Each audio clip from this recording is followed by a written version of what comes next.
Marwari media आप देख रहे हैं। आज है 20 मार्च 2026 शुक्रवार का दिन, हिंदू तिथि चैत्र माह की द्वितीया। नजर डालेंगे आज की बड़ी खबरों पर। शुरुआत करेंगे दुनिया की बड़ी खबर के साथ। बड़ी खबर, ईरान इजराइल युद्ध अब ऑयल वॉर बन गया है। ऊर्जा ठिकानों पर हमले, हॉर्मुज स्ट्रेट बाधित, तेल कीमतों में उछाल से ग्लोबल सप्लाई और अर्थव्यवस्था पर बड़ा असर पड़ा है।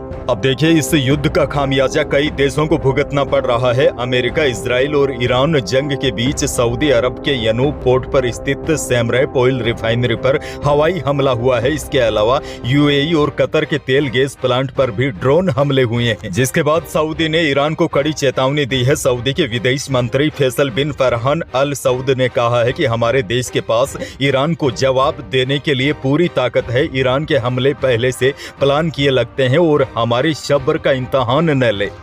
आगे बढ़ेंगे, एक और बड़ी खबर। पीएम मोदी ने गुरुवार को मलेशिया के पीएम अनवर इब्राहिम से बात की। इसकी जानकारी उन्होंने एक्स पर पोस्ट कर दी। दोनों नेताओं ने मिडिल ईस्ट की गंभीर स्थिति पर भी चर्चा की और तनाव कम करने के साथ बातचीत और कूटनीति के जरिए जल्द ही शांति बहाल करने पर सहमति जताई। आपको बता दूं, पीएम मोदी पिछले 48 घंटों में 4 राष्ट्रीय अध्यक्षों से बातचीत कर चुके हैं। इससे पहले ओमान, कुवैत और फ्रांस के नेताओं से भी बातचीत पीएम मोदी कर चुके हैं। पीएम मोदी ने फ्रांस के राष्ट्रपति एमेनुअल मैक्रों से भी मिडिल ईस्ट के हालातों पर चर्चा की। अब देखिए, सच्चाई आपको बताऊं तो चिंता इस बात की है, इस युद्ध का असर भारत समेत दुनिया के कई देशों पर सीधा दिखाई दे रहा है। और भारत तो अपने जरूरत का 85% कच्चा तेल और 50% से ज्यादा गैस आयात करता है। इसीलिए वहां की हर हलचल हमारी जेब और इकोनॉमी पर सीधा असर डालती है। कई जानकार कहते हैं, अगर हालात नहीं सुधरे तो पेट्रोल, डीजल और एलपीजी के दाम बढ़ सकते हैं, क्योंकि कच्चे तेल की कीमतों में लगातार बढ़ोतरी हो रही है। सरकारी तेल कंपनियों के लिए मौजूदा कीमतों पर पेट्रोल, डीजल और गैस बेचना काफी मुश्किल हो जाएगा।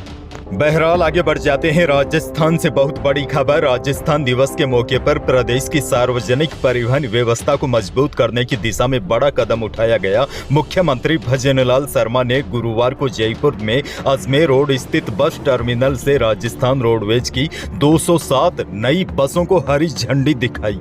इस दौरान मुख्यमंत्री भजनलाल शर्मा ने कहा कि उनका सपना राजस्थान को समृद्ध, आधुनिक और आत्मनिर्भर राज्य बनाना है। हमारा लक्ष्य सरकारी और निजी क्षेत्रों में 10 लाख रोजगार दिलाना है। वहीं इस दौरान मुख्यमंत्री ने 700 महिलाओं को हेलमेट बांटकर सड़क सुरक्षा का भी संदेश दिया।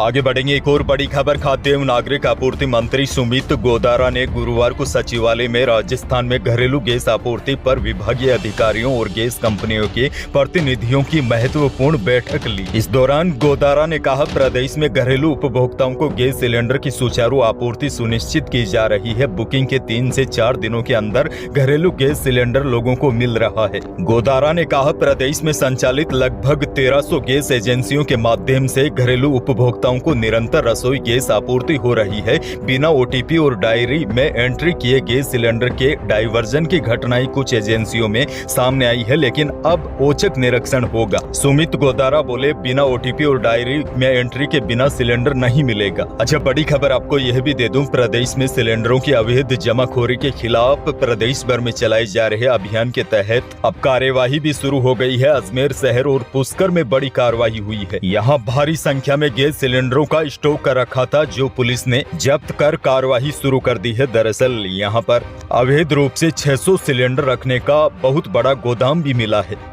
अगली बड़ी खबर की ओर ले चलते हैं। बहुत बड़ी और काम की जानकारी। राजस्थान पुलिस की साइबर क्राइम शाखा ने आमजन को सतर्क करने के लिए एक महत्वपूर्ण और काम की एडवाइजरी जारी की है। अब देखिए, जैसा कि आप जानते हैं, खाड़ी देशों में चल रहे युद्ध की वजह से एलपीजी गैस सिलेंडर की मांग अचानक बढ़ गई है, जिसका फायदा उठाकर साइबर अपराधी लोगों को ठग रहे हैं। ये अपराधी Indian gas, Bharat gas, HP gas जैसी असली कंपनियों के नाम से मिलती जुलती नकली वेबसाइट बनाकर बैंक डिटेल चुरा रहे हैं, या फिर खुद को गैस एजेंसी का कर्मचारी बताकर कॉल करते हैं और केवाईसी अपडेट या कनेक्शन बंद होने का डर दिखाकर ओटीपी या बैंक की जानकारी मांगते हैं, या एसएमएस या व्हाट्सएप पर लिंक भेजकर सब्सिडी बंद होने का झांसा दिया जाता है और आपकी निजी जानकारी चुराने की कोशिश की जाती है। अब देखिए, आपको इस बात का ध्यान रखना है, सिर्फ आधिकारिक प्लेटफॉर्म का उपयोग करें। गैस बुकिंग हमेशा कंपनी की ऑफिशियल वेबसाइट, ऐप या फिर IVRS कॉल से करे। फर्जी कॉल और मैसेज मैसेज से सावधान रहे, कनेक्शन बंद हो जाएगा या केवाईसी जरूरी है जैसे संदेशों पर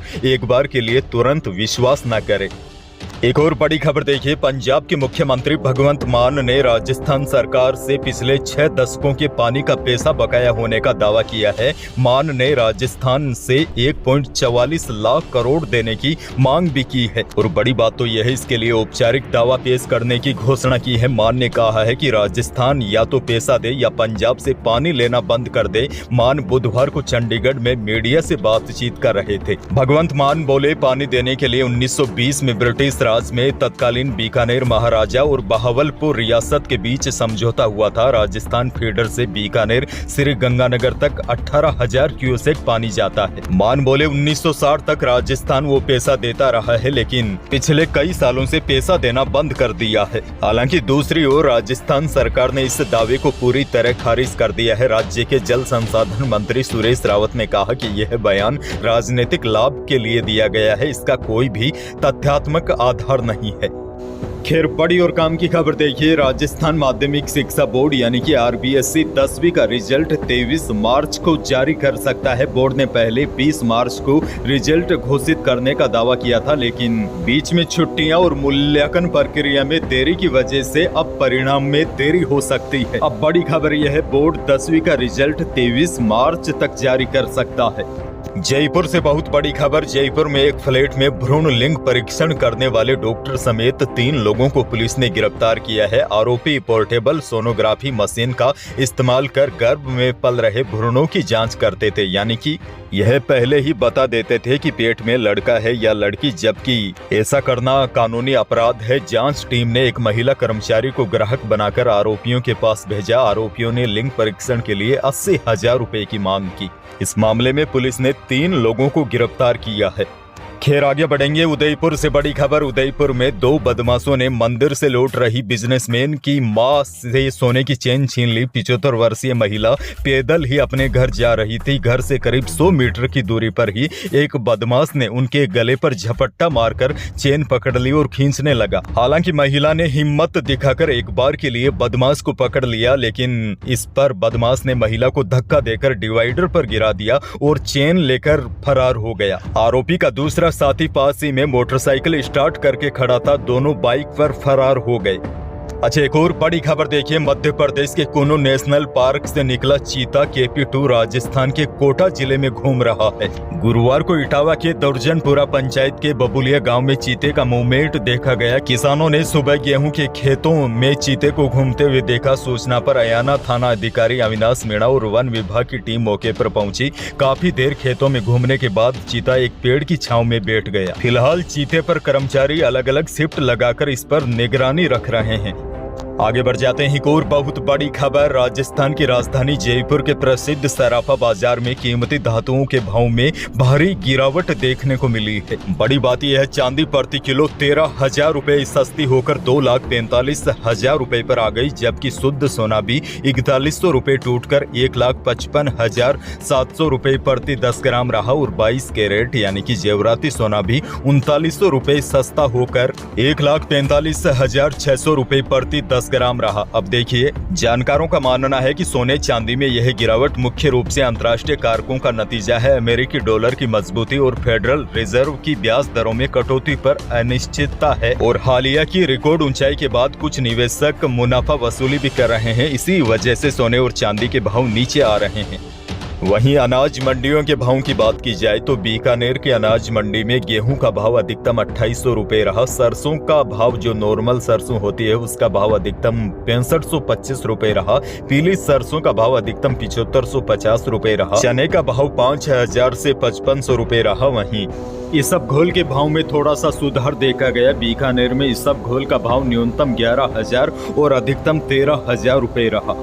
अंत में मौसम को लेकर बड़ी जानकारी आपको दे दूं। प्रदेश में वेस्टर्न डिस्टर्बेंस के कारण हो रही बेमौसम बारिश से मौसम बदल गया। गुरुवार को भी प्रदेश के कई जिलों में लगातार दूसरे दिन रुक रुक कर बारिश हुई। सीकर, अलवर, कोटपुतली, बहरोड में तेज बारिश के साथ ओले भी गिरे, जिससे किसानों की फसलों को भारी नुकसान पहुंचा। और बड़ी जानकारी यह है, मौसम केंद्र के अनुसार इस नए सिस्टम का असर आज 20 मार्च को भी देखने को मिलेगा। इस दौरान प्रदेश के कई इलाकों में आज भी आंधी बारिश इसके साथ ओले गिरने का अलर्ट जारी किया गया है। तो यही थी प्रदेश और देश की आज की बड़ी और महत्वपूर्ण खबरें। वीडियो को लाइक करना बिल्कुल न भूलिए। चैनल पर नए हैं तो सब्सक्राइब जरूर कीजिए ताकि आप अपडेट रहे बड़ी और काम की खबरों से। धन्यवाद।